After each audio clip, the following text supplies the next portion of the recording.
Hello and welcome to the Trust Factor Podcast, the only podcast that guarantees your success when you implement its divine age-old teachings. Good morning, everybody. Welcome to the Trust Factor. Thank you for checking in today. It's Friday. That's great news. Why? Because it's Shabbat. We've made it through another week, and we're going into another beautiful Shabbat. It's that vacation we were talking about. It's that time to disconnect from the craziness that happens in the world. Lock it out. Don't let it into your house. Be like a mama bear. Shut that door, lock it tight, and make sure nobody comes in unless it is connected to Shabbat. And you don't go anywhere that is not connected to Shabbat. This is your opportunity to vacation with your family, to be able to connect on an emotional level, on an intellectual level, on a real level, and block out all the noise. If you haven't done it, my friends, now's the time. You got another chance, and it starts tonight. The book is about to give over some really heavy-hitting information that you might think, upon hearing it for the first time, that it is outlandish, that it's an extreme stretch in order to drive a point home. But I can guarantee you it is not. It is completely accurate. He talks about why it is that somebody needs emunah in the first place. Why do we need God in the first place? And I think I've demonstrated that for you many times over, even if we just look at the leaders of society. But let's look at everybody, including them. And he says, why should a person do good and distance himself from evil? Why raise a family? Why be moral? Without emunah, without God in your life, people grab what they can and they live for today. And that is so true. You see that now more than ever before. We're living in this material world, and everybody is driven by dollars and cents. That's all they want. They equate that with wealth and luxury and power, and they will do whatever it takes to acquire that. There is no tomorrow or continued existence. Just live for today. There is no law, for the strong arm dictates the rule, right? That's how it works. We see clearly that the people who lay down the law, they themselves aren't held to account. They want to hold you to account, but they aren't held to account. That's the way that this system works, by the way. If you haven't seen it, if you're turning a blind eye to it, or if you hope that it's not true, you're just delaying the inevitable. I was just thinking about it this morning, just as a small example. I wasn't planning on talking about it, but in Canada, we're getting hit with record snowfalls. In fact, there's this polar vortex that's cutting through all of North America, it seems, or nearly all of it. And everybody's getting hit with freezing cold temperatures and places where it's usually very warm, in fact, hot. They're getting snow. In Canada, we're getting pummeled with snow and cold. Tonight, apparently, is supposed to be the coldest place on earth where we're living. It's supposed to reach -50, which I remember that being the case back in 94, I think, back in the university days. In Ottawa, we had around -45. It's not fun.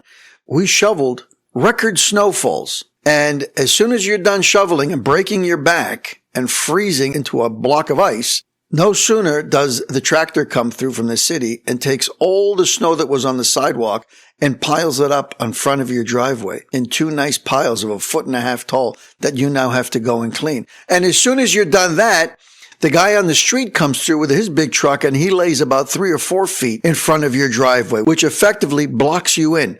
Doesn't allow you to leave your house unless you're willing to spend another few hours trying to tear all that apart.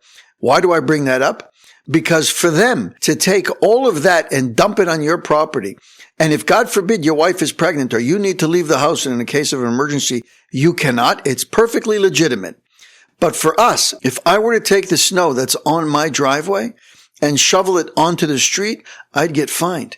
It's ticketable. It's an offense. I'm not allowed to take the snow from my property and put it on the street, but they're allowed to take the street snow and put it on my property and say, figure it out. Too bad for you. That, my friends, although it might seem insignificant, is a wonderful illustration in a very small microcosm of how things work. The big and the powerful do what they want. The small and the meek have to listen. That's the world, my friends, and that's what he's saying over here. So if somebody understands that to be true, why then wouldn't I scrounge and scramble and do whatever it takes, including risking my morals and my ethics, in order to gain more power and more wealth and to be able to rub elbows with those very same elites? You understand? That's the math. Everybody does it. The question is, who succumbs to that warped ideology? And unfortunately, there are many people who do. He says, With emunah, things fall into their proper place. There is justice. There's charity and good, absolute and not subjective. Every person must give an accounting, and that means every. Remember, I said just this past week that the reason that the world suffers is because the leadership, the human, frail leadership that has an evil inclination, are making decisions that go unchecked, and they themselves do not have God in their lives. They don't. They're all godless. And if you want to find an example, this is fantastic, by the way. If you want to find an example of somebody who succeeds because he has God in his life, just look at the leader of Argentina, Milei. This guy is unbelievable. He goes to the World Economic Forum where all the world leaders are gathered and everybody's giving speeches, and it's all the same political rhetoric that nobody wants to listen to. And then he gets up, and what does this non-Jew who loves Israel and loves the Jewish nation and learns Gemara every day, what does he say? He finishes off his speech with a Torah drasha on the parsha, on the Torah portion of the week. This unbelievable individual comes to give these godless people a little bit of godliness. And what's going on in Argentina? Anybody paying attention? That individual single-handedly, with the help of the Creator, turned that country around. It was on the brink of destruction, and now they are setting all kinds of records. Just look into Argentina. Do a little bit of homework and see what this guy has managed to produce in the short period of time that he's been there. And the only reason is because he loves God. He loves his Torah, and he's not ashamed to say it. He lives by those standards. And if you see closely, just look at the other countries. Look at the ones that threw God and his nation under the bus. Look at Canada, falling apart at the seams. It's a disaster being called out on the world stage, and people are laughing at the leadership. It's ridiculous. Never mind all the economic fallout. Things are unraveling. Look at Britain. Look at what's going on with Keir Starmer. Look, if you're in touch with politics, just open your eyes and you'll see there's no coincidence. These countries came together in the thick of the war after Hamas tried to inflict a real genocide on the Jewish nation by breaching our borders and coming in and slaughtering in cold blood and raping and pillaging.